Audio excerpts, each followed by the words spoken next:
तर नमस्कार मित्रांनो, व्हिडिओ काढायचा मुद्दा असा आहे की आज आपल्या भावाची म्हणजे राख्या वंशोडीची तुमच्या सर्वांचा लाडकऱ्याची आयडिया डिसेबल झालेली, पूर्णपणे एकदम परमनंटली डिसेबल झालेली आहे. तर जळणाऱ्याला एवढंच सांगणे की भाई काय नेमकं आम्ही तुमचं काय वाईट केलेलं आहे ते तरी आम्हाला कळून नाही का. पहिल्यांदा माझी केली, आता माझ्या भावाची केली, म्हणजे नेमकं आम्ही वाईट काय केलेले ते तर सांगा नाही का. कुठं आम्ही चुकलो ते तरी पण कळू द्या. तुम्ही आयडी सस्पेंड केली, माझी तरी देवाच्या कृपेने माझी आयडी परत आली. माझ्या आयडीला ते लोकांचं तसं प्रेम बघून माझी आयडी लोकांच्या आशीर्वादामुळे पण परत आली. पण माझ्या भावाची लगेच तुम्ही सस्पेंड केली. म्हणजे तुम्हाला असं वाटून देऊ नका की फॉलोअर्स आहेत आम्ही परत देखील शून्यातून करू शकतो.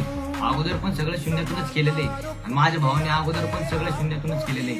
वाटलं तर जुनी व्हिडिओ चेक करा, कोणाचं लेबल नाही, वैयक्तिक माझ्या भावाने सगळं शून्यातून केलेले. फक्त एवढीच नम्र विनंती आहे भावानं तुम्हाला, फक्त तुमच्या सपोर्टची आपल्याला लय सध्याच्या टायमाला गरज आहे.